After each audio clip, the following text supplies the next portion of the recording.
Good evening, ladies and gentlemen. A very warm welcome to all of you to today's guest talk and discussion on ancient irrigation systems in Sri Lanka and their modern development, organized by the Water Forum of the Institution of Engineers Sri Lanka. Sri Lanka is a country blessed with a proud and remarkable history of irrigation engineering that spans over thousands of years. As we all know, these days there are many discussions happened about these ancient irrigation systems as we have already faced a disastrous situation due to a cyclonic high rainfall. This evening, various important themes regarding ancient irrigation systems will be explored and connected by a highly experienced professional in the field. Our speaker for today is Engineer Palitha Manchanayaka, whom I will formally introduce a little later. At this significant moment, we extend a most cordial welcome to our esteemed guest speaker, all respected invitees, and every participant present here today. To formally commence our proceedings, it is my distinct honor and privilege to invite Engineer Janaki Migastenna, the distinguished chairperson of the IESL Water Forum, to deliver the highly anticipated welcome address. Engineer Janaki, Madam, the floor is yours.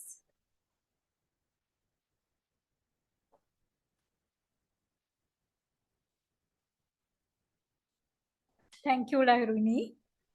Good evening, ladies and gentlemen, and a warm welcome to everyone joining us here at ISL and all participants joining online via Zoom. Today's guest talk on ancient irrigation systems in Sri Lanka and their modern development brings together the remarkable journey of Sri Lanka's water civilization, spanning from ancient hydraulic engineering to the challenges of the present day. Our irrigation heritage begins in the Malvatue Basin, where early kings established their capital in Anuradhapura. From 500 BC to 700 AD, this era witnessed the construction of 1,000 reservoirs and the evolution of sophisticated hydraulic technologies. The legacy moved into the Polonnaruwa era up to about 1200 AD, where large-scale systems such as Parakrama Samudra exemplified the maturity of our hydraulic civilization. Across this era, remarkable interventions emerged to Bisokotuwa, Katasorowa, and the procession in Kalaweva Yodala, built by King Datusena. These innovations demonstrate continuity and the refinement of engineering intelligence that modern hydrologists continue to study. Moving into the colonial to post-independent period, Sri Lanka shifted towards the rehabilitation and modernization of ancient systems. Yet, we also learn hard lessons such as disruption of small tank cascade systems during the Mahavali Development Program, reminding us that ancient designs were environmentally and socially interconnected. Today, we understand in the facing new and complex challenges, recent extreme events, including severe cyclones, intensified floods, and prolonged droughts, have tested the resilience of our water infrastructure more than ever before. These events underline the importance of understanding traditional systems, integrating them with modern science, and strengthening climate preparedness.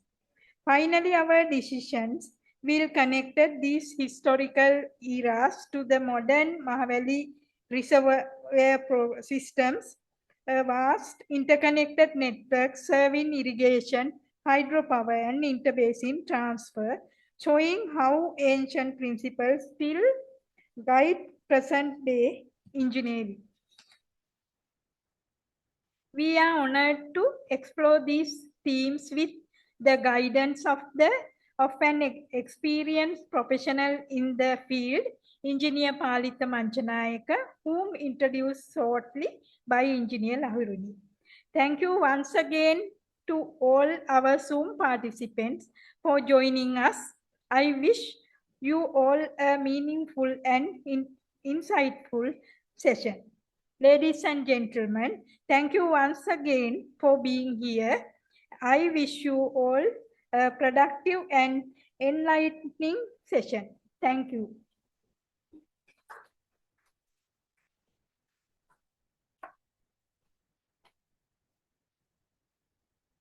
Thank you very much, Engineer Janaki, for the warm welcome. Now, it is my honor and pleasure to introduce today's distinguished resource person. Engineer Palitha Manchanayaka received his education at Royal College, Colombo, and graduated with honors in civil engineering from the University of Ceylon, Peradeniya in 1972. He joined the irrigation department as an irrigation engineer and served as a construction engineer at the Wahalkadawewa Reservoir project in Anuradhapura district, restoring an abandoned ancient tank. In 1976, he obtained his professional qualifications as MICE London and Chartered Engineer. He earned his Master of Engineering Science degree in hydrology from the University of New South Wales, Australia in 1981. From 1983 to 1987, he served as Assistant Director at the Water Management Secretariat of the Mahaweli Authority of Sri Lanka. During the same period, he was also a visiting lecturer in hydrology at the University of Moratuwa, a consultant and unit author at the Open University, and a national consultant for ILO UNDP in establishing the Technical Training Institute at Katunayaka. He received the prestigious Ceylon Development Engineering Award for the best paper published in the Engineer Journal during 1984 to 85 and is a fellow of the Institution of Engineers, Sri Lanka. He co-authored the book Water Resources of Sri Lanka in 1999 and later published Memories of a Water Engineer in 2022, capturing over 50 years of professional experience. After migrating to Australia in 1987, he served as a hydrologist at the Commonwealth Bureau of Meteorology, Sydney, for 20 years until his retirement in 2008. In 2018, he delivered the prestigious Professor E.O.E. Pereira Memorial Oration on Water Resources and Hydrological Forecasting at the IESL. Ladies and gentlemen, with great respect and pleasure, I invite Engineer Palitha Manchanayaka to deliver today's talk on irrigation and ancient irrigation systems in Sri Lanka and their modern development. Sir, the floor is yours.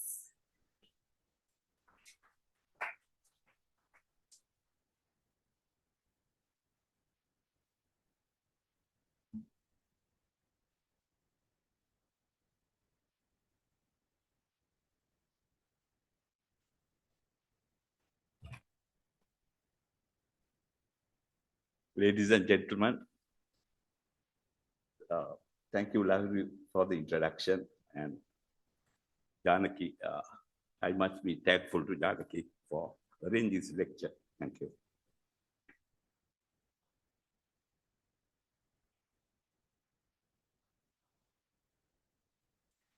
Now, this I will start with this. This is a Tamanna beach, possibly where Prince Vijay landed with 700 people from North India. Actually, he came, and this is my guess. I guess it should be. Now, word Tammanna is not being used today. So it's not used today. So I guess Tamanna is Tamanna is actually just near the south of Mana, I guess. And this is Malvatuoya. That's Malvatuoya, originating from Kritikala, and it's going past Anuradhapura, and the Nachadua reservoir is dammed by it's across Malvatuoya, and then it joins the giant stand, the Yoda River in Mana, and it falls to the sea. By the time it falls to the sea, it changes its name, Malvatuoya. We change Aruviaru. Aru means oil. So that's Aruviaru. So Tammanna is somewhere there. Then Prince Vijay landed with 700 people from India, and the pond. Now what happened was these guys have been traveling by sea, and they were thirsty for water. So thirsty for water, and now Prince Vijay sent his men to say, look for a source of water, and none of them returned. Then Prince Vijay himself went in search of water, and he found a pond, beside which there was a tribal queen by the name of Kueni, and she was knitting, doing knitting. And then apparently the story goes that Prince Vijay got friendly with Kueni, and eventually he captured the kingdom and all that. But my interest is about the pond.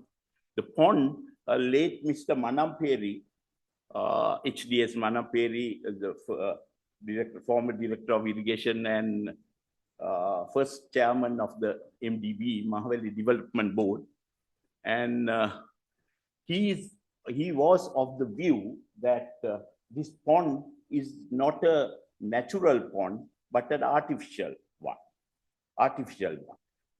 This point actually interested me, and I studied the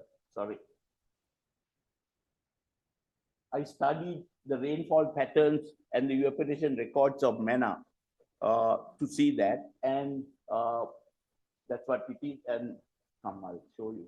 What happens is we measure the pan evaporation.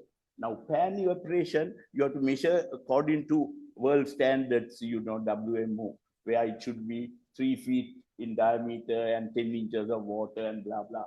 So we measure the pan evaporation, and from there, we will be able to estimate the lake evaporation. So these are the monthly lake evaporation. And then I managed to get the long-term average rainfalls of Mana. This is what it is. But what really interests me is this particular, from October to December, the rainfalls, the heavy rainfalls are there.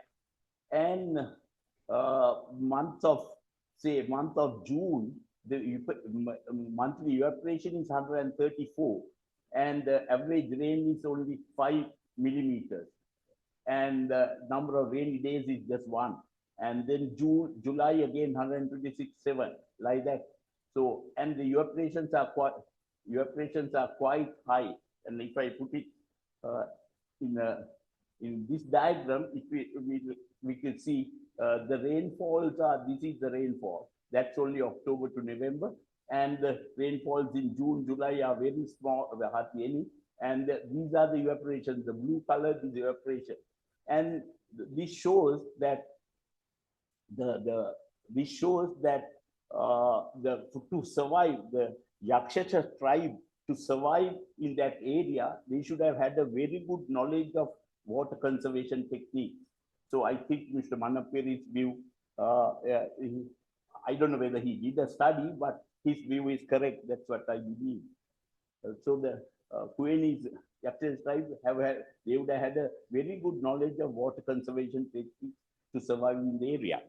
And furthermore, I could add that now the Vil Pattu in Tamil, it's Ondu Rendu Mundu Nalu up to 10. The Pattu is 10. So Will Pattu, those are again natural, not natural lakes, but man-made ones. And this is the Palace of Kueni. I managed to get something, some photos, Palace of Kueni at Kalivillu inside the Vilpattu Park. This is again another view of some of the remnants of Kueni's palace. And possibly this is the, possibly the burial place of King Vijaya. I don't know. This is just a guess. Then coming on to the dams, all dams of Sri Lanka are, now before that, I must tell you, King Vijaya reigned from 483 to 445 BC before Christ, 38 years. And he did some work. He constructed small ponds and small diversions. That's how he continued. And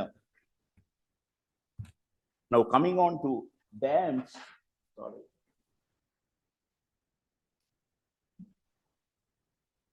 all ancient dams are essentially earthen dams. Now, this is actually the Basavakulam Weber built by King Abhaya in 400 BC before Christ. First ever tank in the world, actually. And Tisa Weber, King Devanampitisa, 200 BC. And then I think Dutukamuni is somewhere here, 102 BC. So Dutukamuni period is somewhere there. And King Mahasena, 300 AC, Mineria, all these Mahasenas. And then further down, we have this Parakma Samudra in 1170. It's out of the board. And now this is the collection. Basavakulama, length of the band is 0.75 miles. Height is 16.5 Tisa this March. And going on, Parakma Samudra has 9 miles long. It's out of the base. But Kaudulla, that is Kaudulla, 6 miles long. Like that. Nuravava 4.5 miles. There is Nuravava here, 4.5 miles. Okay. Now, these, I must tell you that irrigation department started as a subgroup under public works department. That started in probably 1900, and then established itself as a full department. And up to 1954, all the directors were, Watsons, Taylors, and all this, the British. And the first director irrigation was, Sri Lankan director irrigation was Mr. W.T.I. Alagaratnam. And people say he is referred to as, he's referred to as Walk to Infinity Alagaratnam. That is, if you go with him for inspections, he'll go to the very end, it seems. So junior engineers can't walk with him. So, and the people have named it Walk to Infinity Alagaratnam, W.T.I. Alagaratnam. And now irrigation department, all what they did was restoration of the breach section. So that ancient, all these reservoirs, one day or other with a major flood, they have gone off. And there's a breach section, maybe something like 30 feet high and length of 600 feet or 600 meters or whatever. So what they did was only the breach closure,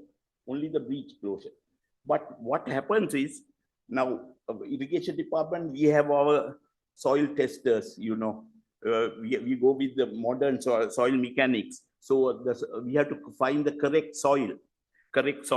And the soil testers, go and look for borrow area surveys. And because we need for core trench and all that, you need the proper clay and things like that. And then they do the in situ measurements. And in situ measurements, and we want to go for the maximum dry density so that the soil particles are touching each other so that the water won't pass through. So in order to do that with modern our soil mechanics, we have to go for the optimum moisture content. We draw a curve and get that. So that is how we do it.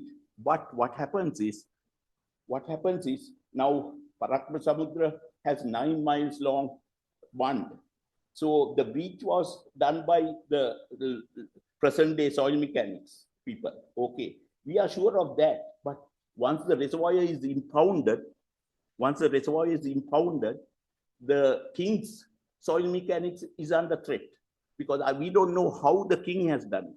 He would have been using cattle, elephants, or whatever, or he would have given, say, so many miles now, 6 miles long bund. They give certain speech to a certain village or whatever. So probably village, I guess, village hitman or somebody may be supervising. But the problem is, if there's some sort of lack of quality, once the reservoir is full, if it breaches, because we are sure of our soil mechanics, the present day, but the king's, it's under threat for all that. So if it fails, that's what it is. That's the problem. But I should say, this one, this is Mineria tank. Mineria tank, I was told that this has never been breached, and it has served probably 1,700 years, every Yala and Maha, if that is correct. But now King Mahasen, who had done this, he's treated as a deity, as a god, and people still respect him. And if you go to Polonnaruwa on the way right, you come across Mineria tank, and it has 1.5 miles tank bund. Please, if you haven't been to that place, please take a drive on that tank bund. There is every, what they call Kemuradawas, every Wednesday and Saturday, they make offerings to Mahasen Deja, right? And take a drive. It's quite scenic, this side the lake, the Parakwas, Mineria Lake, and other side you have the giant sluice and all that. It's an amazing feeling you have. So please take a trip to that. Now, I like to get on to this Sorabora thing. Sorabora, this is what the inscription of Irrigation Department is, and it has been built by Bulatanam Yode. So I don't know whether he's really a giant person or I don't know. Whatever it is, the story goes that this guy has been living in during King Dutugamanu's time, that is 102 BC. And he has apparently done this, and it has been off somewhere Mahyangan area, in a bushy area where it was, what I hear is it's a type of a jungle inside the jungle. And the King Dutugamanu hasn't come to know it. And suddenly this guy has completed, him and his crowd has completed the reservoir, and he's supposed to have invited King Dutugamanu to open it. And then, because then the name Sorabora, as they say, Sorensa Burueng Karpunisa Sorabora Kila, right? But now this one is a small tank of capacity 11,800 acre feet and irrigating about 1,700 acres of paddy. But what is interesting is it has this rock cut deep canal acting as a sluice at Sorabora. So it is actually a 2-foot diameter opening sluice is the thing, and that's the first of its kind, this type of thing. And the reservoir and the structure has been declared as an archaeologically protected monument. Still functioning well, served the nation for 2,100 years. Now, getting on to another one, Sri Lankan invention of Catasora wood. It's a masterpiece of innovation by the ancient Sri Lankan irrigators, and it has been in good use and continued over the past 20 years. Discovered around 400 to 300 BC. Now, this one, I'll talk about it.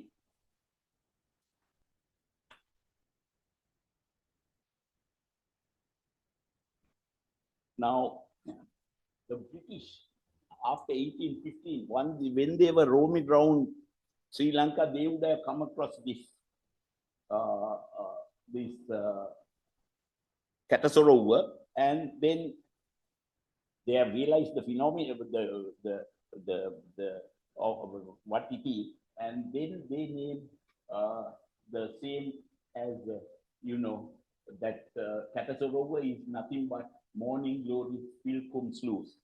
That is actually this is Catasorover.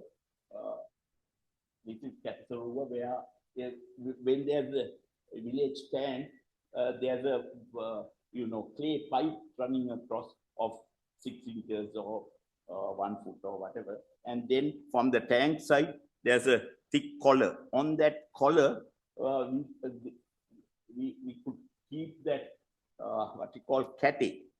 Kate is about 1 foot high, and with a thick collar, you can see this thick collar. So as the water level rises, you add another kate, right? Go on, and up to the man's height.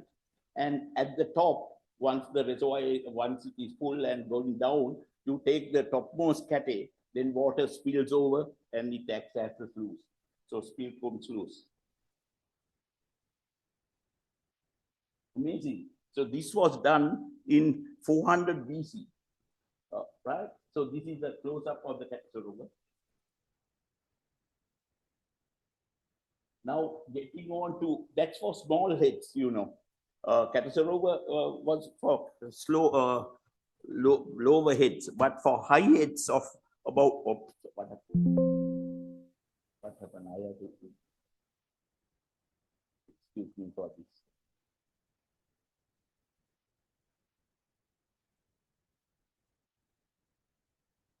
Yeah. Now, this is an excellent innovation by the local engineers at that time, and introduced during King Wasaber's period, that's 67 to 111 AD. And this is the sketch of Bisokotua. This I managed to get. This is from Henry Parker. He was an irrigation engineer, British, and he has published a book, Ancient Ceylon, in 1909. And this is, he had got this sketch. But no one knows exactly how it was operated. So R.L. Spittle, no, not R.L. Breuer. R.L. Breuer, sorry. R.L. Breuer did a lot of, but he's basically a surveyor. But he was trying to figure out how it operated, but he has written books, but no one knows how it is operated. But some people believe it was over a pulley and it's being pulled by elephants, but all that. But whatever it is, there's that. There's a sort of a double barrel there and merging as per power to pull them through. Now, this is where I had my charter training. Wahalkada is, for those of you who don't know where Wahalkada is, it's about 50 miles from Anuradhapura, 30 from Madhavachya, 30 from Vaudia, 17 from Pulmude Beach. And this was the ancient dam built by King Mahasen, and it was abandoned. And the late Mr. Maitapal Senaka, who was the Minister of Irrigation around 1970 to 77, he was very keen to have this because it was in Maitapal's electorate, and he wanted to do abolish the overseer system, and he wanted to introduce the direct labor, and he wanted to give his people, unemployed people in Madhavachiya employment to cut the channels manually. So that's how it was done. This is the Wahalkada sluice. That's interesting because now it has been functioning for some time and it has been abandoned because of some major flood. The tank portion of the tank one would have gone. So the Tavalang Halmil Oya is where the dam is. It is a tributary of Yana. So that water won't be stored there because of the breach. Water was draining down, so no reservoir. So what we did was we did the breach filling at Wahalkada. And it's all jungle, you know. Then irrigation department, we have this what they call survey maps, right? With these maps, the irrigation engineers, we decide this is where we are going to have the sluice, right? But there's a little criteria involved in this, where to locate the sluice. That's it has to be the highest point of the irrigable area because irrigable area is there. So it has to be the highest point of the irrigable area because it's going to feed water under gravity. Right? At the same time, it has to be the lowest point of the tank bed area because if it is not the tank bed, there will be a dead storage. Dead storage is useless. So this is the thing. So with our irrigation engineers locating where to have the sluice, we decided, and our irrigation people, they started digging up to establish the new sluice there. To see, we found the old sluice there, very same place. So that means our ancient irrigators have known for them to have the same location, but we couldn't preserve it. We couldn't preserve it. It was in pieces. But at the same time, Maduroya, when they dug up, they found the old sluice. I'll give you a picture of that. And then they managed to preserve it. And they shifted the sluice to a nearby place and they went on.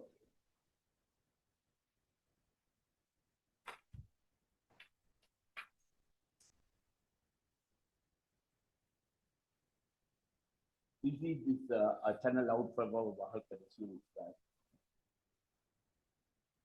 This is the preserved Maduroya old sluice. Apparently, this is a double barrel thing. And how it was operated, we don't know. We don't know. We are yet to investigate. Right? We are yet to investigate, and there are these stone, all that is neatly cut, and all that. So it's very people. There's a lot more to study on it. Now let's go on because I need the time. I'm just touching on Yoda Allers of Sri Lanka. At least there are 5 Yoda Allers in Sri Lanka. Yoda Kalawava Yoda, we call it KYE. Alahara Mineria Yoda, EMYE. Mineria Kantala Yoda, MKYE. Angamandila Yoda, AYE. Minipe Yoda, MYE, the military left there. Now, Kalawava Yoda was built by King Dhatusena at 470 AD, and it's a canal joining Kalawava to Tisawava in Anuradhapura. Yeah. So I'll come to it in detail. But next one, Alahara Mineria Yoda, it was Alahara Mineria Yoda was by damming, having an anecut at Amandaga and taking water. It was built by King Wasaba in 100 AD. And this Alahara Mineria Yoda, after 20 miles, we come to the bifurcation structure, what they call the Dia Beduma. Dia Beduma, I'll show you a picture of it. Dia Beduma is to divide flows to Giditale and Mineria. And Mineria Kantale Yodala, when Mineria gets the water, some water is being sent to Kaudulla, which is about 15 miles away. And this was, it was built by King Mahasen at 300 AD. Now, and Mineria Kantale Yodala takes water to Kantale, and this was built by King Agabodhi the first at 600 AD. And Kantale, it's to feed Kantale tank, and it's about 20 miles of channel work. And further, it's been Vendrasan, another canal, another reservoir is being fed. So Kantale and Vendrasan. Andamadilla Yodala is a short one, 4 miles. That is again damming Ambangaga to augment Parakram Samudra supply. Parakram Samudra itself has about 28 square miles catchment, and this is with Andamadilla Yodala being catering for the needs of Parakram Samudra. Parakram Samudra, it was built by Parakram Bahu the first at 1170 AD. And yes. Then this one, Minipe Yodala, Minipe LB, it was built by King Agabodhi the first at 600 AD and going for 17 miles. And further, King Sena the second at 80 AD extended that to 47 miles. Okay. Now, talking about these ones in detail, that's famous Kalavava Yodala. And as you could see, that single banking canal, and it could accommodate all the inflows into this. This was built by, as I mentioned, King Dhatusena in 470 AD, 52 or 54 miles, I don't know, from joining Kalavava to Tisavava. An amazing gradient of 1 foot per mile. Those days we did it in imperial units, 5,280 feet is 1 mile. So 1 upon 5,280, easy calculation, if you call it 1 over 5,000, it will be 0.0002.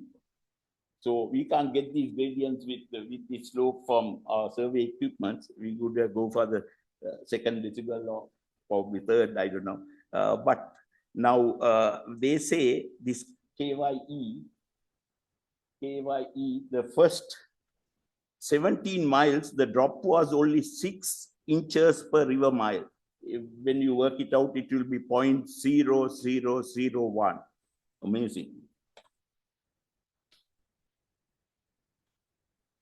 So this is a single backing channel. Oh, I just.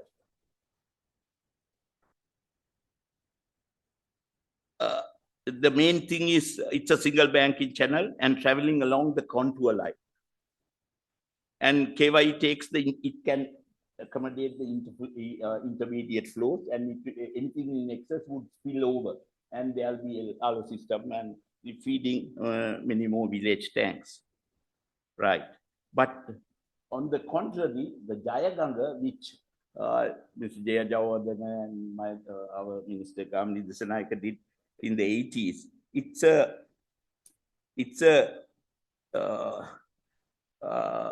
double banking channel. That's what it is. It's double banking channel, and it can't accommodate any intermediate flows. Whatever that is being released from this sluice is going down there. And it's actually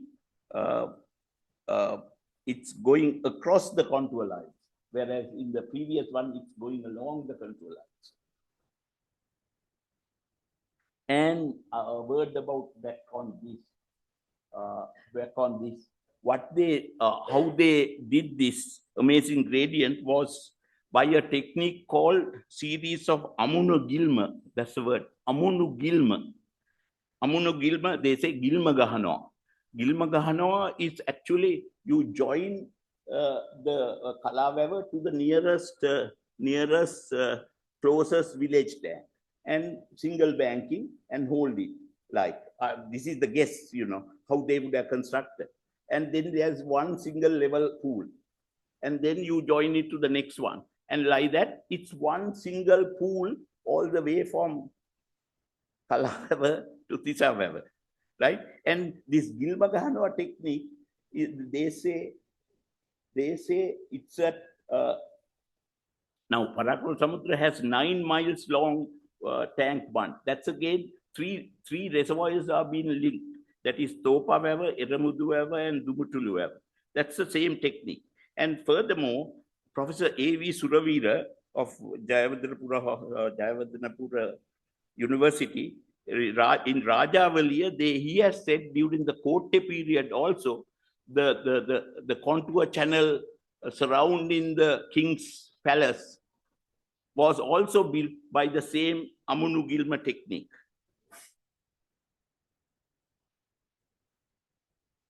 That's the Jayaganga.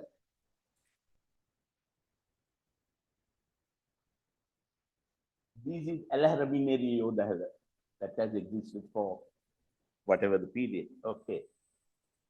This is the Diyaveduma, the Alahramineri Yodahara. That structure is for to divert water to Giritale. If Giritale doesn't want it, they'll be shutting down the gate.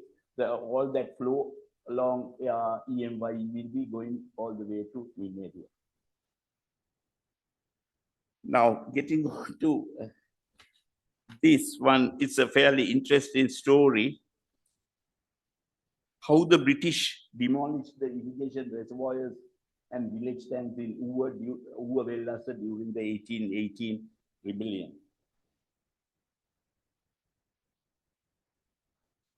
I actually studied this.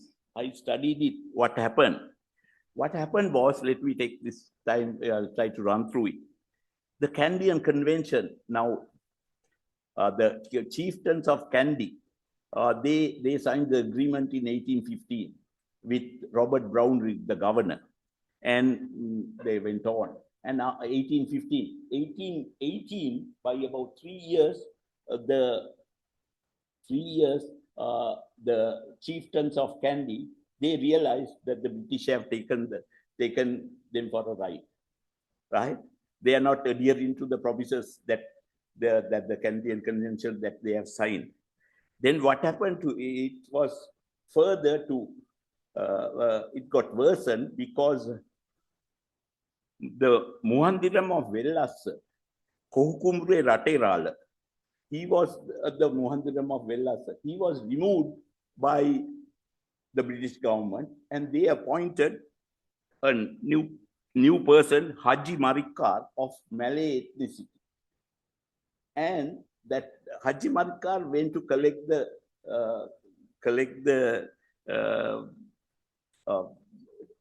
fees, right? Funds of the taxes. Then what happened? Kohukumre Raterala came with some people and killed him. Then what happened? This was under the jurisdiction of Sylvester Dias Wilson, AGA Badula. It was under AGA Badula by the name the Sylvester Douglas Wilson. That guy apparently hasn't taken it so seriously. He has heard that Haji Marikar had been killed. So he came with about 10 people and he had come to Vellassa, stayed the night there. He has said he'll investigate it the following morning. In the night, Kohukumre Raterala has come with the crowd and killed all of them. Then what happened? The Britishers then only realized the gravity of it. Then how to overcome this? Brownrigg was very angry, Robert Brownrigg. Then now by that time, Ahlepola Adhikarama has fallen out with Sri Vikramaraj Singh, and you know the story, Madhu Mandara and all that. Not the Adamadevi over there. Ahlepola Kumari Hami was drowned, tying a big. These are the stories we heard from young days, tying a stone to her tummy, and she was made to get drowned in the Kandy Lake and all that. But this guy, Ahlepola, moved to Colombo, and he's the one who gave instructions how to get to Kandy. But earlier, what happened when the British were coming? These fellows, Kadugan now, Balana area, they'll roll some rocks and all these techniques, they couldn't pierce through. So Ahlepola was instrumental in making access way for the British to get to Kent. And then Halepola thought once the king was removed, British would appoint him as the king, or he had the control. But what the British did was they dispatched him to Mauritius Island or something, and poor fellow died there. So right now, Halepola Kumariami's brother was Monaravila Kapatipola. He was in charge of Matale area, and he's Halepola's brother-in-law. So the British government thought best man to crush this rebellion at Ua was to send pick this guy. They call Monaravala Kapatipola Disawa and send him with the army to crush the rebels. Right. Then Kapatipola went there to Ua, and before starting the fight, he has asked the guys who are rioting, what's your problem? Then they said, 1815, these guys have not, they are not adhering to the conditions they agreed to, and they have taken us for a ride, blah, blah, blah, all this. And Munragala Kapatipola was convinced. Then what he did was, he joined the rebels, and he called his number 2, the British guy of the troop. He said, take all these weapons, return back to Colombo. I'm joining the rebels. Then everything went. British Brownrigg was so angry, Robert Brownrigg, governor, he ordered to crush this. We know Uwa Vellassa was a very prosperous area, you know. They say Vellassa means Vellaksha. That means 100,000 paddy lots. And what happened was we had this one village, one tank, one village ecology. That means we had the tank at the top, and downstream we have the paddy lots and the homestead. So when rains come, they get stored up, and with that water, they utilize that for cultivation. What Brownrigg did was to give the order to kill, merciless, kill all male population above 15 or something. And we have all these, now we have cattle and all, kill them, Harakabana, all that, kill them, merciless hammering, destroy all the tanks. So all these abandoned tanks, multitude of tanks were all demolished. And now if you take 1 inch to a mile survey topo sheet, you can see thousands of tanks in Vellassa. They demolish it. Then what happened? Rains come, water won't be staying there. So the farmers can't live there because no water. They have to leave.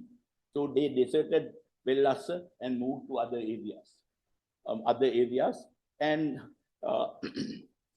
so with that,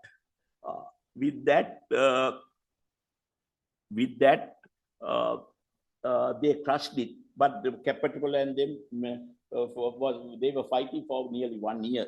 And eventually, Kapatipola was caught, and Captain O'Neill or somebody surrounded his house. And then the story goes that Kapatipola came out and said, owned up that he's Kapatipola, Munravila Kapatipola, and he surrendered.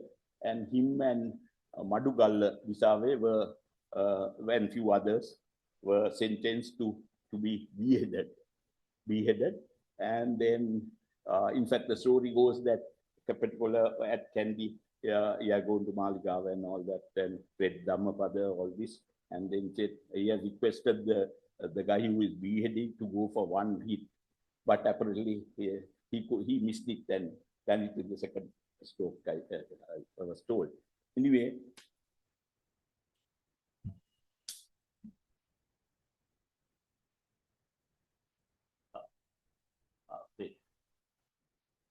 Right. That's that. What else can I say on this? Yes. Now, the important thing. British were very angry, were really angry with Vellassa, and with that, they didn't want to do any infrastructure development. They didn't want to do any infrastructure development from 1880 up to 1948, 130 years. No infrastructure development was done.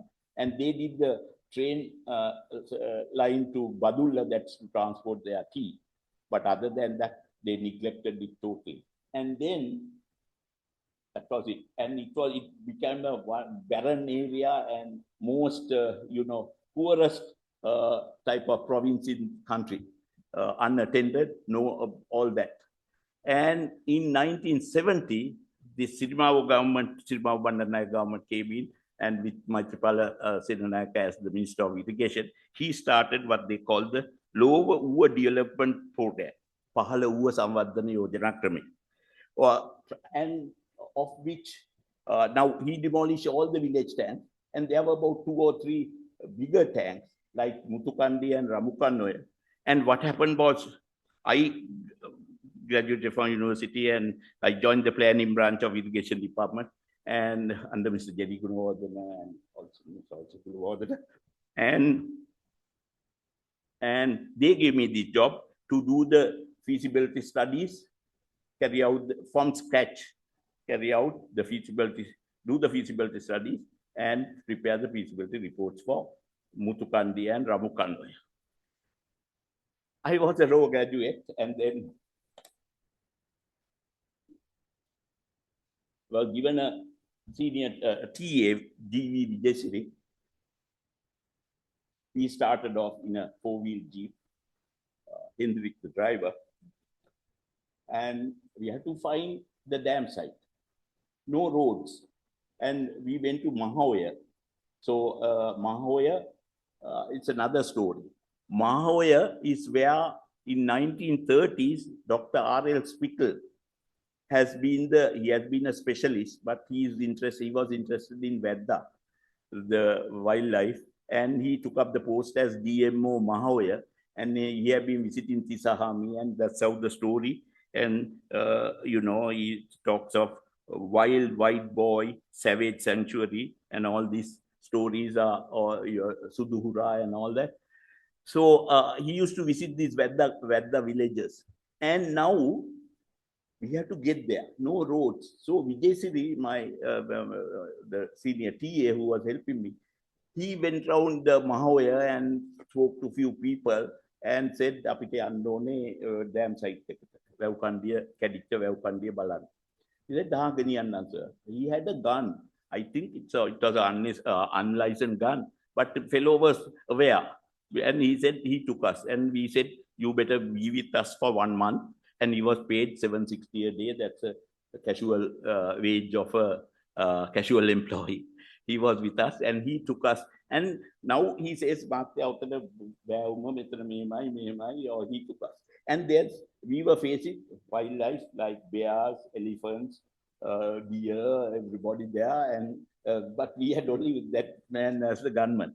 And we found the dam site and we had to do bedside tank bed surveys and all these, how much the breach is and how to do it and all that we were doing it. And while doing that, there were Vedda villages like Nillobe, Pollebadda, Kuruduvinna. These names come in Dr. Spittle's book as well. So Vedda villages, actually, we had the incident where there was a school. There were 40 students in the school, and the headmaster and his wife were the only teachers. They teach from grade 1 to grade 8. And what happens is Ramukannoya, now the famous Ramukannoya, but in irrigation books and files, they say Ramukannoya. But at the time, once it was built, they changed the name for Ramakannoya. So I don't know how they changed the name, but all the irrigation maps and everything, files, all the records, they say Ramukannoya. So I'll talk about the Ramukannoya. What happened was the principal, he says, the headmaster, he says every month of October, it floods, Ramukannoya floods. And the school is at the hilltop. And what happens? They get marooned. And even the Vedda people, they bring pots and pans and they stay there for 2 weeks. Uyala Kanoa, all this, right? And once the flood recedes, only they go back, right? So it's a very backward area. So, right. And in one of those, now, uh, uh, this Ramukandoya and Mutukandia. Mutukandia was a tributary of Hadoya, and that irrigable area, the beneficiaries were Bibile electorate. And that time the MP for Bibile was Jayavardhan Attanayaka. He used to come to our office and all that. And he is apparently the Jayavardhan of Kataragama Devale, and he was influential enough to get the money allocated through the planning branch. Get the money allocated through the planning department, planning ministry, and got it. And whereas Rambukanoya was to irrigate 6,000 acres, and the MP was, it was coming under Ampar electorate. The MP was Senarat Somrat, the Deputy Minister of Irrigation. He tried hard to push it, but the acreage was big and the estimates were bigger. So he couldn't push it. And I understand recently with Mahinda Rajapaksa's government around 2030, they built the Ramukanoya. I'll show some pictures.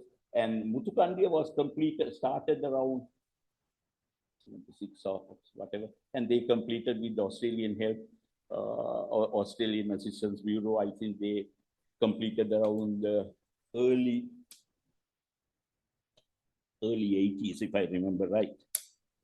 And so that was Mutukandia after completion. This was Ramukanoya. This is the ancient rock structure found in the vicinity of Ramukanoya. This is an amazing thing, you know. This is an, I don't know, please go and visit this place. These rocks are finely cut, and these are huge ones, you know, something like 10 to about 20 feet long and about 3 feet depth, or whatever the depth, and all joined. And underneath there's again hard rock, and it looks like double barrel. But apparently this was not completed, and no one has done any investigation into it. But now, actually, those who have been into England, these guys talk of Stonehenge and all that, and they call it a heritage site, and a lot of tourists go. But we should advertise and make our visitors to go there.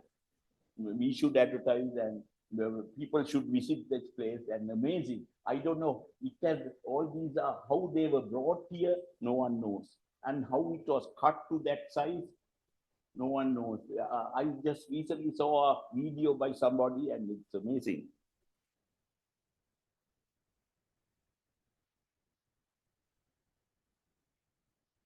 This is Ramukanoya completion after restoration 2030. That's the Ramukanoya. I call it Ramukanoya, but these people call it Rambakanoya. So that's the sluice. And I was happy to see Ramukanoya spilling in January 2017. And it was, as the engineer who did the initial inspections, surveys, and feasibility studies and feasibility reports, it gave me utmost satisfaction to see the reservoir spilling. You know, it's a treat to see a reservoir spilling and serving the mankind. So, you know, so it was a treat to see. And I somehow missed this. This is the statue of Gondravella Kapatipol Disave, the leader of the 1818 with the so this statue is found somewhere. Now, getting on to this little experience of experiences in the 1978 flood of Samudra. What happened was, this is the eye of the cyclone located at the east coast of Sri Lanka in 1938. Yeah. And cyclone was formed in November 20, and attained the peak intensity on November 23rd. wind speeds of about 220 per hour. Due to the cyclone, approximately 1,000 people died and more than 1 million people affected. Nearly 250,000 houses partially destroyed, 28,000 acres of coconut cultivation in Batipur district destroyed. And now this is Parakrama Samudra, where, oh, sorry. Right. This one is, I said, joining three tanks, the Irramudu, wait, I had Thopa Weber, Irramudu Weber, and Dugutulu Weber. So this is maybe Thopa Weber, Irramudu Weber, and Dugutulu Weber. So it's single bank in channel and joining, right? And what happened was that particular day, the Daily News front page was giving the helicopter shot, and those guys and the helicopter shot and water overtopping the bund. And Mr. Also Guruvardhan was the director. He called myself and Tilak Interpitia and said, showed us this and said, take a four-wheel drive and go meet Mr. A.D.S. Guruvardhan, who was the IE Polonaru. We did, and also under Mr. Olson's purview, it was, he had some drillers of drilling quite getting got caught to the floods at Pulvatava or somewhere, and then there were soil testers who had got who were working there. So we had to rescue some people like that, and the hydrology people as well. So anyway, we met the ADS, and that's the story. And what happened was, that's Parakrama Samudra Band, and water was going over the band at few places, right? And we were there. Now, ADS was the IE, and Mr. Austin Fernando was the GA Polonnaruwa. And so this is a shot of Parakrama at full capacity. And what happened was, that's one top level, it's a high flood level, full supply level. Now, from full supply level, what's the difference between high flood is that's the flood lift. That flood lift is when if it is for 100-year flood, when a 100-year flood goes through the spillways, there'll be a general flood lift. And that flood lift added on to full supply becomes the high flood level. And then the difference between high flood level and the bund top level is where what they call the Rallapanawa or the riprap. The riprap is actually something like they divide for the waves. Height of the wave and all that is by the, depends on the fetch and the wind velocity expected. So fetch is probably the longest distance from one end of the water spread to the other, so that the wind, if wind happens to come that way, to which height the waves generated, and then it's about 1.5 times or something, and then we leave a gap and make to decide on the bund top. What has happened is, purpose of it was spilling over, waves due to wind overtopping the bund. So the situation was really serious, and 18,000 acres under cultivation at that time. And now Parakrama Samudra has a catchment area of 28 square miles. That's its natural catchment. And the heavy rainfall was forecast by the meteorology, Colombo. Nothing specific, no figures given, heavy rainfall forecast. But we could control among other the inflows from Amangaga, we control. And so this one, heavy rainfall expected. And we can now, Ms. A.D.S. Gunawardhan and then one option, if it breaks at the unwanted point of the King's Bund, now 9 miles long, and for some reason, if there's some lack of quality control in one of the King's area, had it, Kadruela or whatever the area downstream, homesteads will go, and unexpected place if it breaks. So in order to, one remedy is to get the bulldozers there to the sluice side or the dam side, these things were ready, but to cut open. And then the waterway is there now. So for the flood to receive, otherwise, if it gets an unwanted place, the damage is very much. But we can't do it because 18,000 acres under cultivation. So then we won't be able to, if the water is drained out, if the tank is empty, then the farmers will cry. That's another issue. So we had to decide what to do. And eventually what we did was, around 10 o'clock in the night, now that crowd, ADS, Mr. ADS Gunawardena, Austin Fernando, crowd, what to do, we thought, is to leave all the sluice gates open. That's Parappa Samudra with all 10 radial gates open. And then leave the sluice gates also open and see tomorrow morning what the outcome is, right? Because heavy rainfall forecast. But what has happened was, we went out, following morning we came, this was the result. The King's Bund of Parappa Samudra stood firm and withstood the flood. It withstood, nothing happened. But quality of the earth bund was very good. Full credit to King Parakram Bahu and his men. But a different engineering phenomenon was entered. Owing to sudden drawdown of the water table, slip circle failures occurred along the tank bund. I'll tell you what slip circle failures are. That's what that earth slip, because of the saturation, they can't hold the thing and it slips down. And this has happened for quite a distance of the 9 miles. So the irrigation department has to redo it. Though the water was saved and the crop was saved, but it's a reconstruction of the dam. And what happened was, meteorological prediction of rainfall did not happen. That was expected rain didn't come. And because of the sudden drawdown of the water table, this slip circle failures occurred.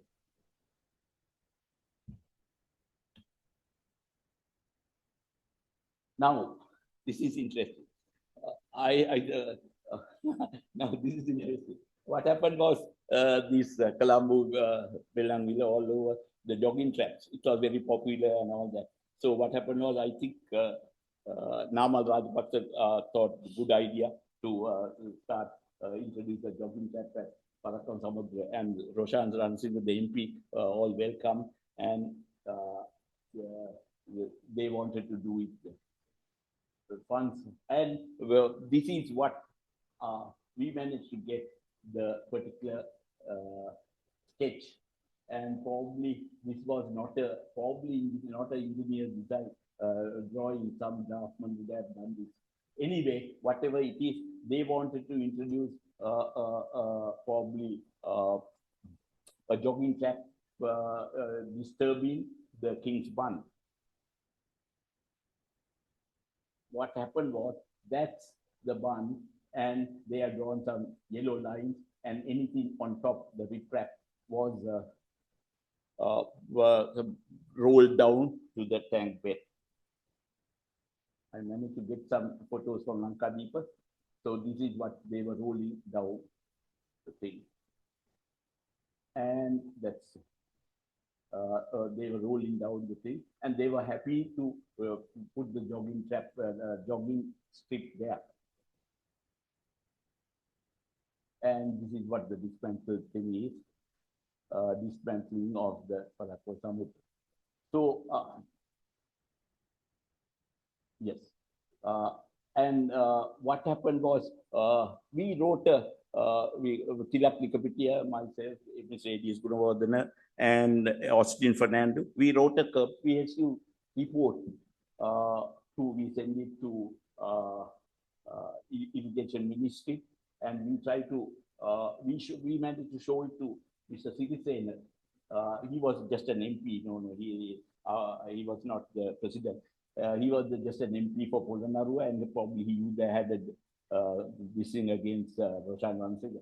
So but we explained it to citizens, but nothing happened. Then we wanted to show it to, explain it to Minister, the Chamal Rajapaksa, but it was not successful. And Gotabaya Rajapaksa was inaccessible. But what happened is, luckily or unluckily, country got bankrupt. Right? Luckily or unluckily, country got bankrupt. So the money was stopped. Money was stopped.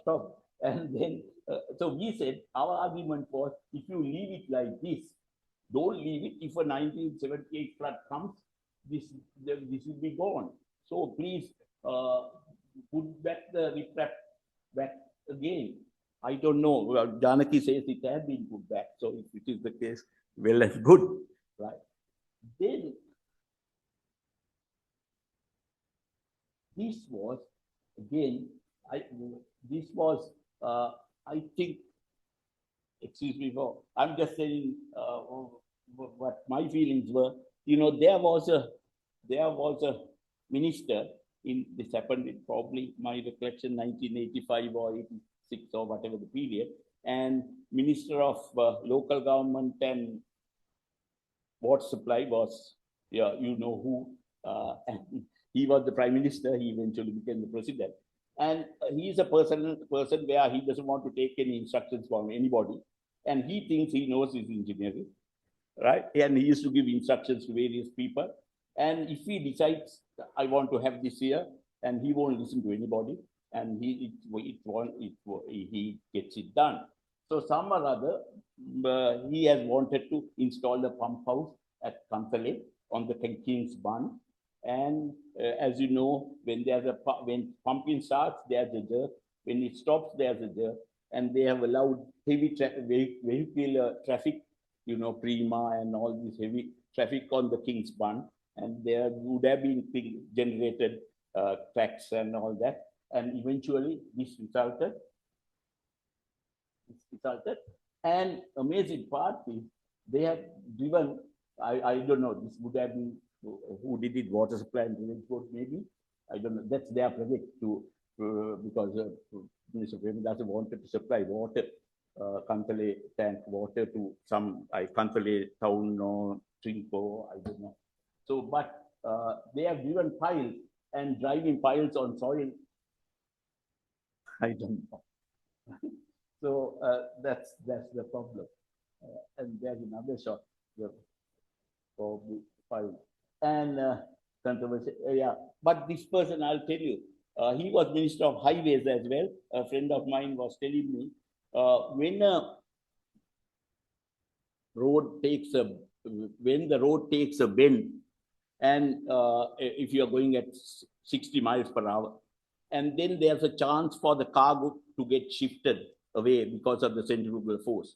And the standard way of highway construction, we used to put a camber or super elevation onto it to balance the weight component and all that. So Mr. Premadasa had the habit of inspecting construction sites under his purview, and he stops. And that particular day, he has come and checked and said, "Mahatya, oh, engineer Mahatya, make a far level now. Then my yano pay to looking up make a level kalaga." Then, oh, site engineer. So site engineer has come. You know what he has done? He has called the bulldozer guy. I said, "No, come level kalaga." Then but then this guy said, "I said, api amatu kale." No, argument only me level kalaga. Oh, yeah, bulldozer. Centrifugal පැත්තක දාන්න ඔක level කරා. And this is what the politicians do. And even lately, there have been a politician who have been saying oxygen kandada. Oxygen kandada. Right? So anyway, that's that. Now I'll just run through Mahaveli development. This is the map of Mahaveli. What I managed to get in 87. I'm talking of modern development is that that's Kotmale, and there's the upper Kotmale, not in that in 87, but it came up.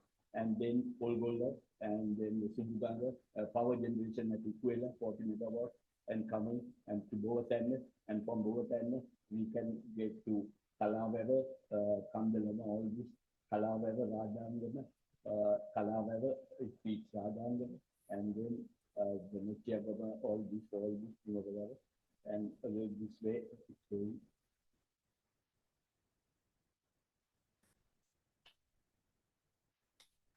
Yeah, but you all know it. I'm just coming to it.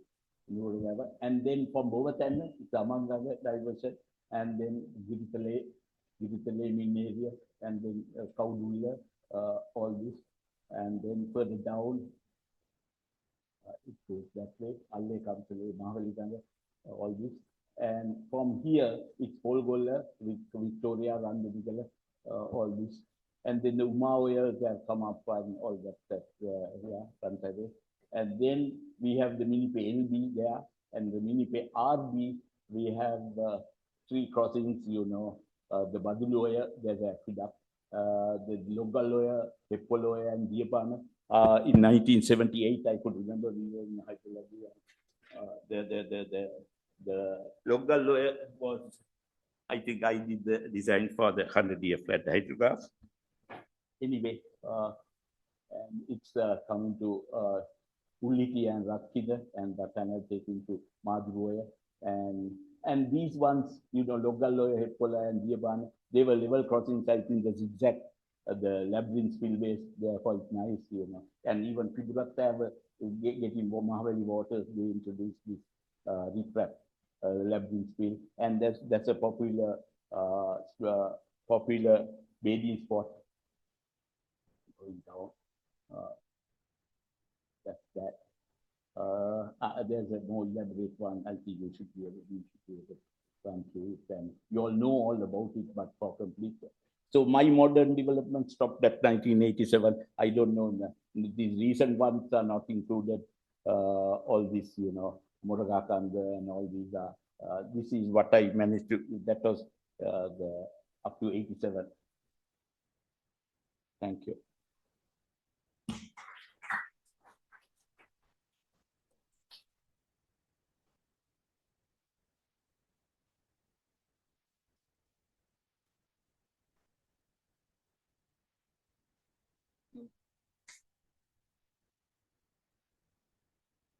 Thank you very much, Engineer Paditha sir, for that enlightening and inspiring presentation on ancient irrigation systems in Sri Lanka and their modern development. We will now move on to the discussion and question and answer session. May I kindly request Engineer Palitha to take a seat at the head table for this session.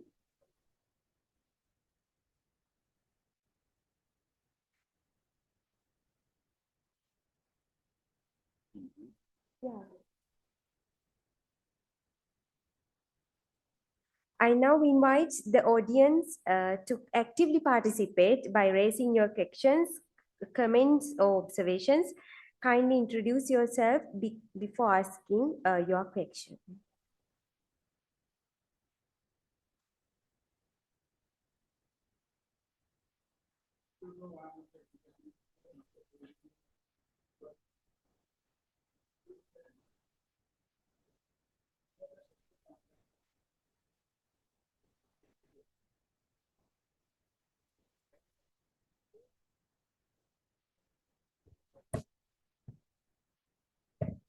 Katasorovar, the Visokoto was an extension of Katasorovar, right? The diagram you showed where the Visokoto is in the built in the dam, which is not correct, no? Because the Visokoto is not in the dam, he's in the like in the Katasorovar is inside. It is not on the dam.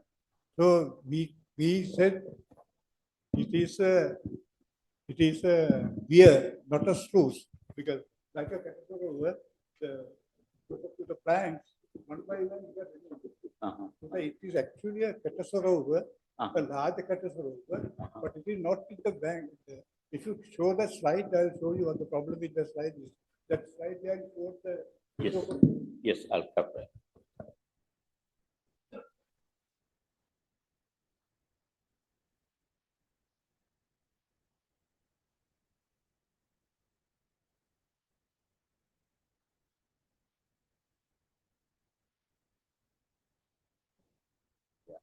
This one? Oh.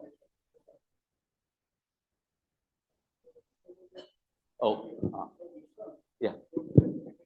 Yeah.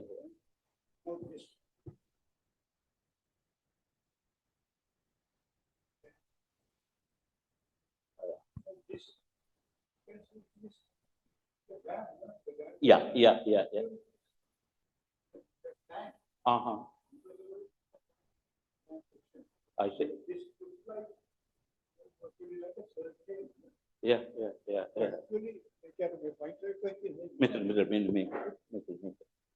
That name, Palay. This one. Yeah. No, no, no. Left, that one.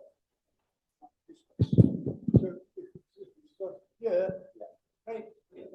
Yeah, like a tank. Yeah. Thank you, sir. Yeah. Yeah. So this top, it's a catastrophe. Like a catastrophe. You can Right. remove the first rectangular section. Yeah. So like a cafe. Yeah. One by one. Yeah, but these are at high height. Yeah, yeah. 30 feet or 50 They feet. had structures. Lifting. No, I think this is, I am not. Yeah, yeah, yeah. We are also No. guessing because we don't know. You can have a chat with your friend, Vanchi. Vanchi, He had done something, he had been a color. Uh-huh. He's the one who came up with this idea. And cannot be close to it. Dr. Ranjit, He yeah. agreed. I- Have a look at it. Yeah, yeah, sure. Thank you. Thank you. And this is, and this, that, here, gamma. Sorry. This one, so you reckon it is to be, No, say you look at the catastrophe. Yeah, the other catastrophe is, Yeah. and as the water level recedes, Yeah. you remove the container. yeah, Right. yeah. So now That's- imagine, you know, look at it. yeah, you imagine, Yeah. Sokoto is a large catastrophe, Right. huge one. Okay. And what do you remove? You remove the first rectangle. Uh-huh. And for that, they had structures to Uh-huh. remove. So Uh-huh. it is a mixing. It's a it's not in the dam. It's not never in the dam. Uh-huh. You can see any Visokoto drawing. Uh-huh. So never in the dam. These things grow here for. Yeah, yeah, Rohit.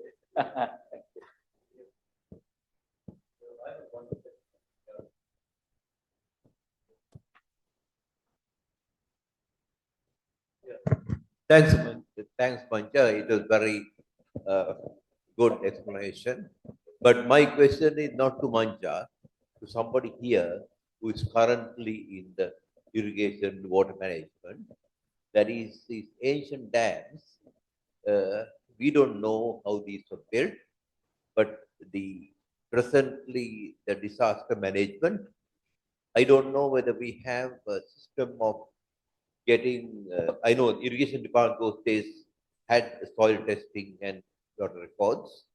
Whether it has been continuously monitored, the large dam, 9 miles long, getting the core samples, core water pressure measurement, and see how it behaves, so we don't have another disaster.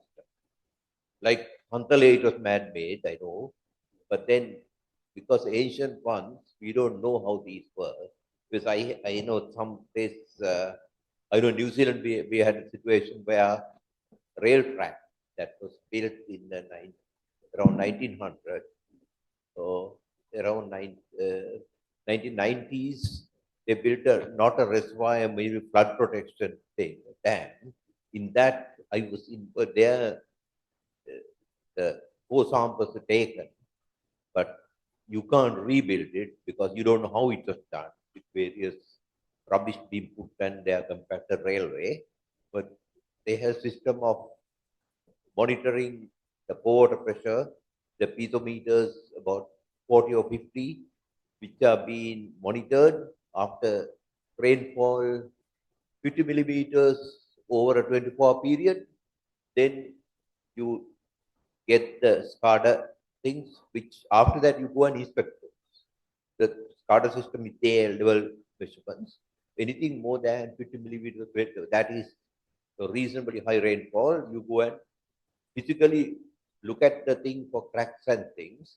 And there were culverts where minor cracks were being photographed annually. That type of system was there to prevent a disaster. Now, our dams being so big and any breach, the settlement people downstream is disastrous. whether we have anything. I know irrigation department that time. We had a system of records and soil testing, but there, Dr. Dr. Ignacio at that time. My involved in Mahavali ended in 1975. But then I don't know how good it is because some of the thing, one is that, other one is the structures. Somebody told me there are a couple of buildings in Colombo which are about 40, 50 stories abandoned.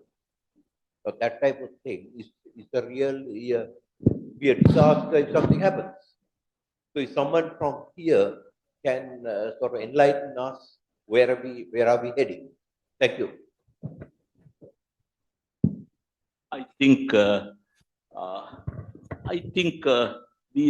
was around 2007, there was a World Bank pre-feasibility to check some safety of dam. There was a subcommittee and people were involved in it. Subcommittee where this they were checking the structural stability and all that. I'm sure they may be doing something, but I would like to add that Parakram Samudra, what happened was on the top, there were they have cracks developing on Parakram Samudra because it's two-way traffic and they allowed heavy vehicular traffic to move around on the Parakram Samudra Band. What happened was these guys trying to do this jogging track. What they should have done was take some tins of paint and draw a line at the continuous white line at the center and say this half is for joggers, other half one-way traffic, easy. But then they want bigger estimates and bigger whatever commission. Yeah, and I should add, they should treat King's Bund with respect. They mustn't interfere to King's Bund at all. This is what happened to Kantale and Parakram Samudra. There are so many. We have to treat it with respect and mustn't interfere. That's my view. We don't know how the king has made this. Because you can't just stamp, you have to add water and stamp it, and all these procedures, soil mechanics. King's soil mechanics, but it has, we only know existed all these years, number of years, or whatever. So we expect must interfere, review. Any comments from Irrigation Department or Karu or? Just want to mention something. Yes. You were involved. Yeah, I was involved. Yeah. Yeah, Mike. Yeah, do holes and also introduce some piece of meters and all that sort of thing. Some automatic level measurement. Yeah. Also, I don't know what happened afterwards. Your came away. I was very So pleased. that was pre-feasibility. I knew. After that continued. No, there was a project. There was a biggest project for dam safety. Some police or some other. And I know Dr. Sunil, Professor Sunil Vikramasuriya Katubed, he was there, Gamunun Silva, so. Dhammavira Kon, and all these people were in that There was committee. a bit of work that been done. But that really should have continued because it's not something you do and go away. Yeah, that's It's right. a continuous thing that has to continue. Yeah. I don't know what is happening. I had just had associated with that. Yeah.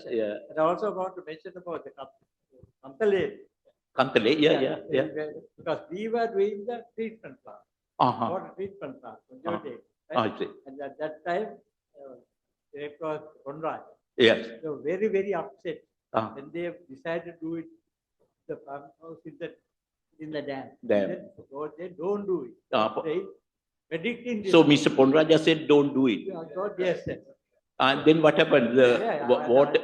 Prime Minister was more powerful. Yeah, exactly. Yeah. And he's a man, if he decides, want to have a palace being built here, I want it. Exactly. That's it. Exactly. Yeah. So- You think what you are saying. Yeah. Well, I don't know whether the same things are happening now also. Yeah. Yeah. Thank you. It's a very interesting and very nice lecture. Thank you for delivering that. Can you please put on that Kantale bridge?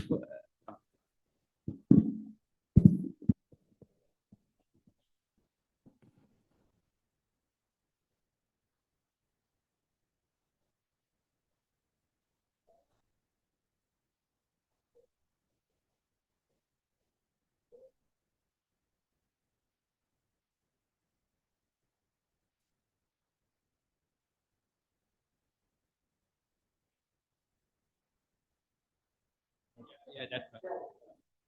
Now, you see some rocky structure. What is that? Is it a name?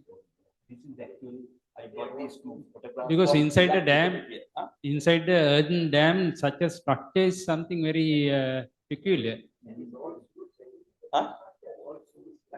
Could have been all sluice or something. I don't know. Sorry? Come, come. This rocky rocks? It's open for discussion. Yeah, that's what I'm asking. No, not the riprap. Riprap is on the top of the dam. No, riprap is on the top of the dam, no? And it's in the. I think this This is is the sluice structure, all sluice structure. something very special there Yeah. because Or the abutment of the something like it. We have to, Tilak Nikopitia gave me this, so.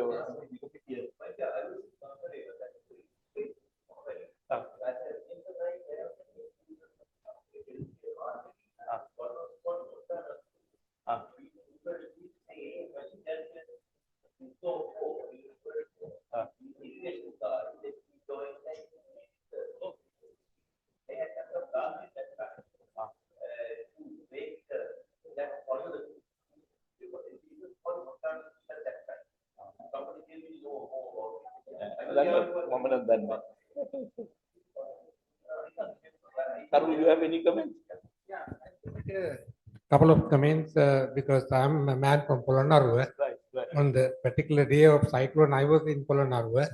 I was irrigation engineer attached to CI's office. ADS was IE Polonnaruwa. I think drawdown, I don't know whether the slip circle failure is due to drawdown or otherwise. What really happened was immediately after the cyclone day, we went to see the dam. There's little overtopping in some places, but what happened was the riprap was taken inside the reservoir with the wave action. Right? That is how it got covered. There's one comment.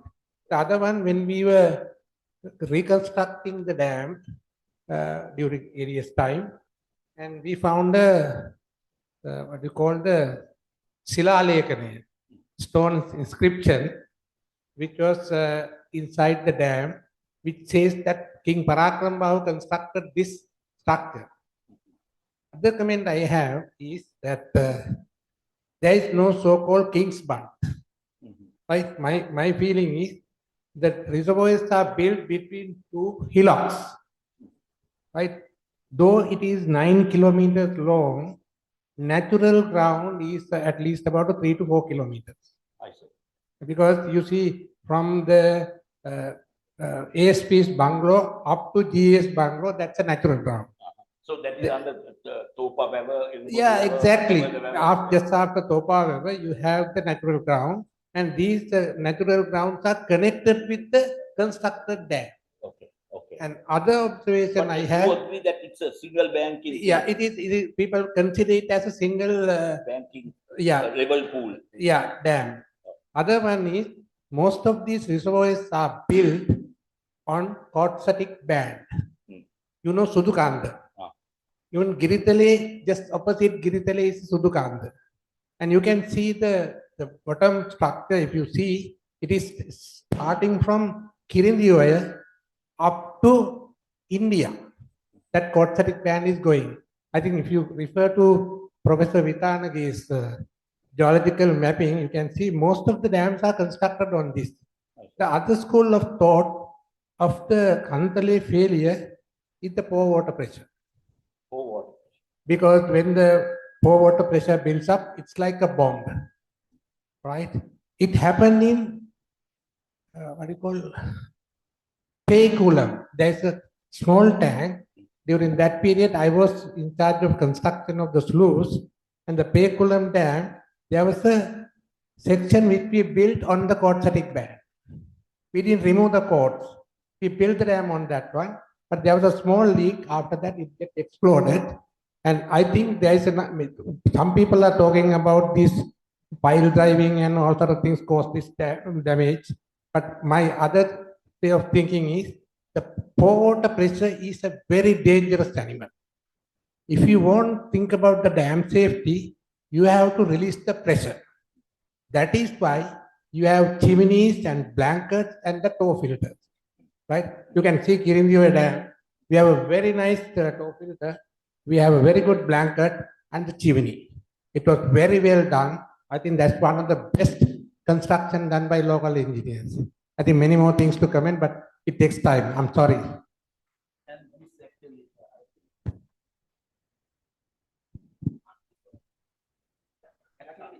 I can remember Dr. Bala Subramaniam, our lecturer, Dr. Bala, when we were doing the coursework and all that, it was actually, he was telling us in detail, you work out, divide it into thin slits, and each of those, that pour water pressure you were talking of, and then it can't sustain it because that's a natural tendency. So that's why even on the road, if you see a earth slip, he was talking about, he said, watch for this slip circle failure. So Bala was doing that. So thanks to him, when we saw this the following day after the flood, I was telling ADS, this is slip circle failure. Because it can't take up the pour water pressure so high that, it slips. So thanks to Bala. So I straight away said, thanks to Dr. Bala Subramanian. He's now in somewhere in Queensland. Yes. Is there any evidence that in the King's period had any dam breach or in King's period had any dam breach situation? Is there any evidence? Yeah, because all these tanks, what irrigation department restored is owing to some major flood one day or other and gone. So in those periods, how they handled this situation and no. It's anybody's guess.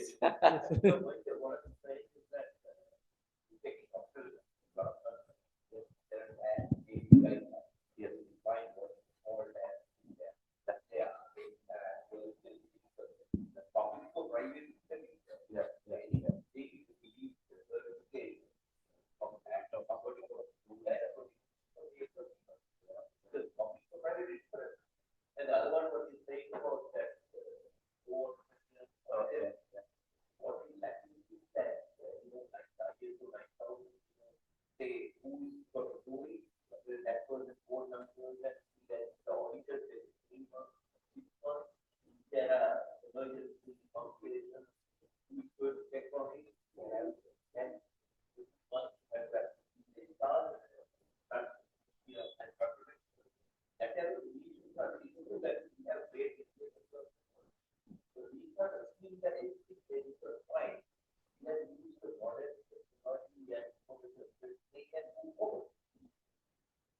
I think I'm sure this water dam safety committee would have resulted in better use of it. I'm sure.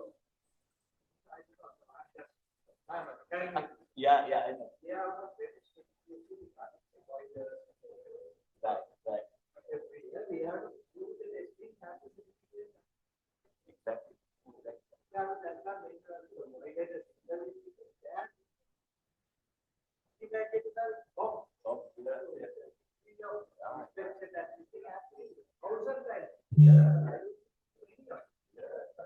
Even 78 flood, we were concerned if it breaks at an unwanted point. Here, see the damage. It was a critical situation. Actually, in that 78, then in 79, I went on a call to Australia with the civil. We were back with the post. I offered the subject economic feasibility, economic of dams or something. I presented the case study on this, and David Havel, professor, he was shocked to see he was really interested to hear about this case study because this is a composite thing. It's not wave, it's not releasing water, but there are some social things. The public. We have to safeguard the public. Everything. So it's not a easy thing. But these guys now say, why didn't you release the water?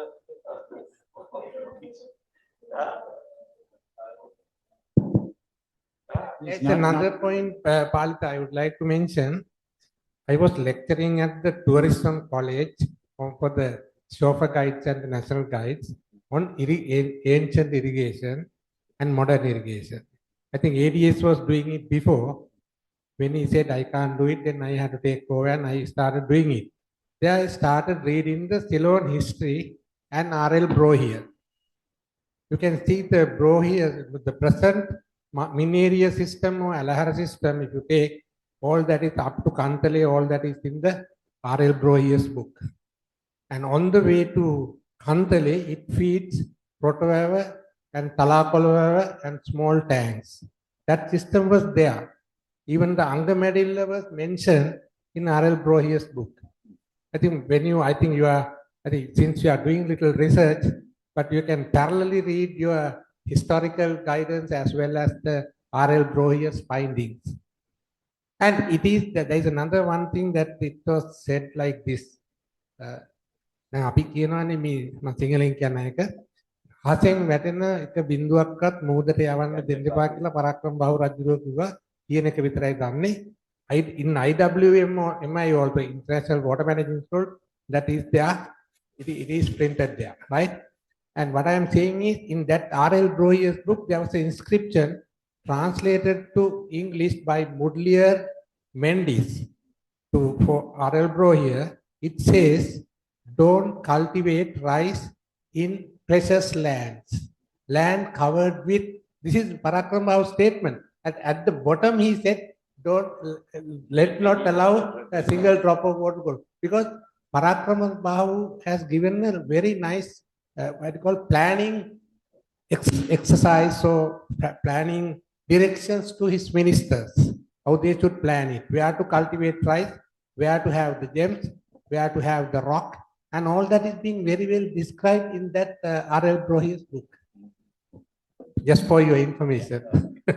And just another thought, now people like senior people, Cyril, and now Janaki and all that, additional Director General. Just the thought came to me about this one tank, one village ecology. Can't we have it, establish that? Because it's easy, no control. Rains come, stored up in the small reservoir, downstream where we have the paddy lots and homestead, and that's one complete unit. Another unit. Can't we go back to that? I don't know. I'm just an observation. Yeah.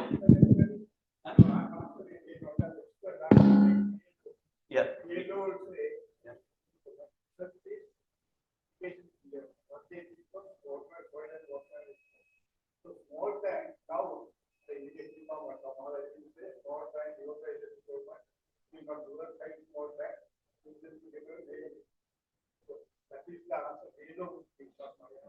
But I was also not I was intrigued by the explanation actually a selection of trees and then the concept that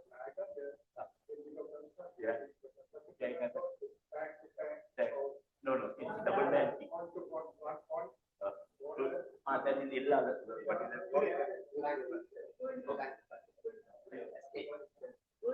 Bulman.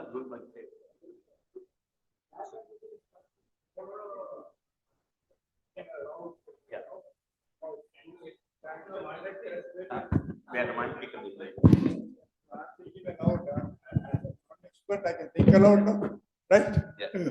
No, what I'm saying is that if that was the way it was constructed, the pond, then it is connected to another pond. That's what you said, no? Another. So I would say Jayaganga is a long reservoir. Is that correct? Yeah, but this is actually the water is flowing, but we need the water surface elevation. Yeah, that is the hydraulic gradient because you have the gradient from the soil flow. Yeah. Right? And you can create the hydraulic gradient. You can fill the water that side and close everything. That is called hydraulic gradient. Diagram is the concept of hydraulic gradient. It's again, but the basic difference diagram is against the contour. Whereas the Yodala is along. But it's called KYE. It's moves along the contour. Other one is at right angles to the contour.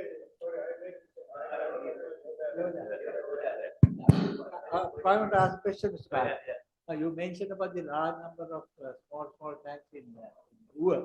Oh, right? oh. Now, even now, Munradal and your cases have this problem of even drinking water. Yes. So I was wondering whether those things are those the small tanks be resurrected now. Yes. That will to a great extent solve the problem because and your weather pattern. I have studied that contract, but one of these exactly what is happening. There's so many months of dry weather and you need to months of this thing. But during the time, every time they will complain no water, not even drinking water. So obvious answer was there already. So people must look at it now. Just one observation and one suggestion. The observation is similar to Vaharkada. I was working at Inginimitia. Inginimitia also, when we were digging the spill, we found the old Madasorovu. Right. Now this word Madasorovu is not used much now. But as far as I can understand, Madasorovu would have been on the small water course, which would have been dammed to make the reservoir. There would have been some small water course which would have been dammed to make the tank. So that is really the lowest point of the tank. And I think, so that means each of these, even village tanks, will have today a Madasorovar buried so many feet under the ground, which we have forgotten. It's only when digging for the spill that we found that out. And I remember we gave it to that Ngirimitia, and it was handed over to the temple which was there. There was a minor tank Yeah. Right. That's the one. Yeah, that's the one. Yeah. Yeah. You're right. Yeah. And just one other thing, small thing. I think if you take the 1-inch maps, if you take the Buttala map, there's hardly any village tanks marked on it in Buttala. Yeah, in the 1-inch sheet. But in just the southwestern sheet at Tingolkati, I think there is one of the highest densities of tanks. Right. I think most probably, I have been asking this question from irrigation engineers, nobody has given a direct answer why that is so. I think that is something to do with the 1818 rebellion, where they knocked off so many tanks, but they didn't want to put it on the maps later on when they mapped. I think. Because otherwise, there is no logical reason why the next sheet should have an abundance of tanks, whereas the Buttala doesn't have tanks. And my suggestion is, now all these things, especially for the young engineers to study, now we don't have the 1-inch maps. No, you can't. 1-inch maps have not been published for the last 50 years. Only the 50,000 is not there, and the 50,000 hasn't got half these old details which the 1-inch has. So I think if we are to get the younger generation involved and interested in these things maybe at least on a digital format should be available. Maybe where we can overlay the 1-inch on the existing 50,000 layer, and maybe at the Mahavali schematics and things, which is just a line drawing, onto these things. Only then can the young engineers get the feel of what has happened and to plan for the future. I think that has to be one of the top priorities where the government agencies have to get together and do. Otherwise, we will just keep on losing information and making wrong decisions in the future. Any comments for Janvi? No, I cannot comment.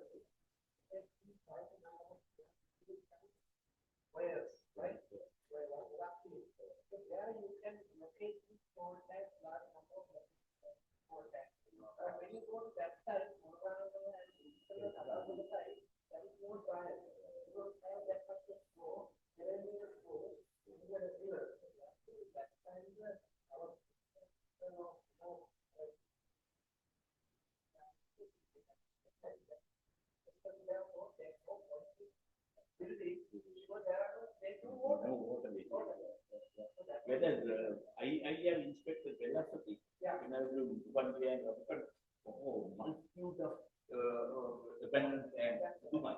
So it's a good. It is very lesser. Some people say very lesser. 100,000 penicillin.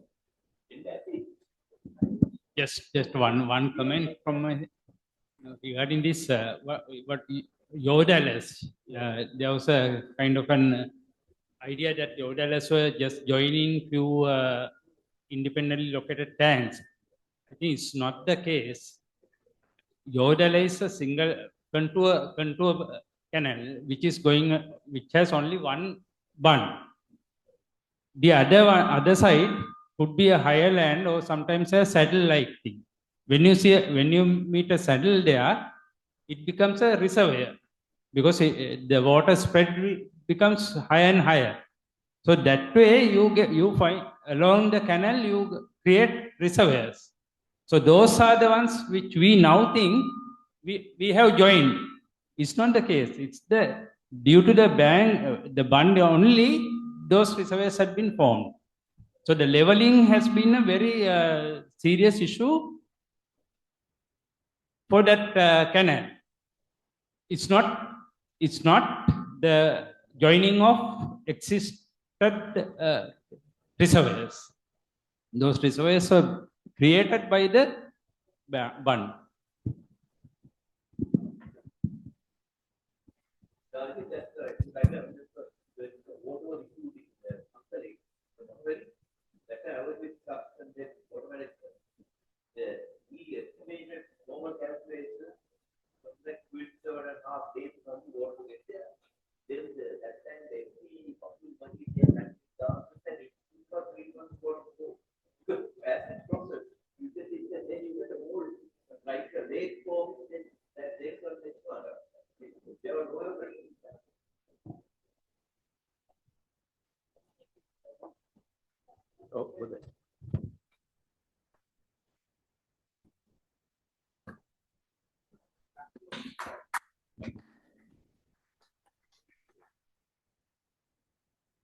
Thank you very much, all of you, for actively participating in the Q&A session, and Engineer Palitha for engaging humbly in that session.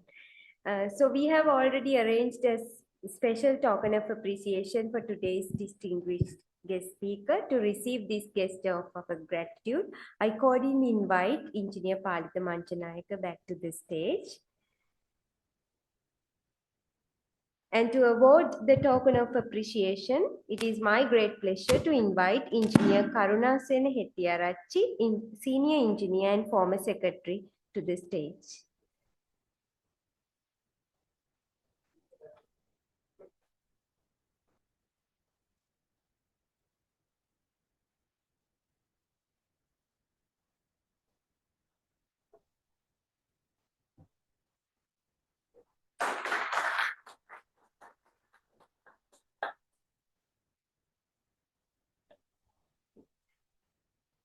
With that, we have now come to the conclusion of today's program.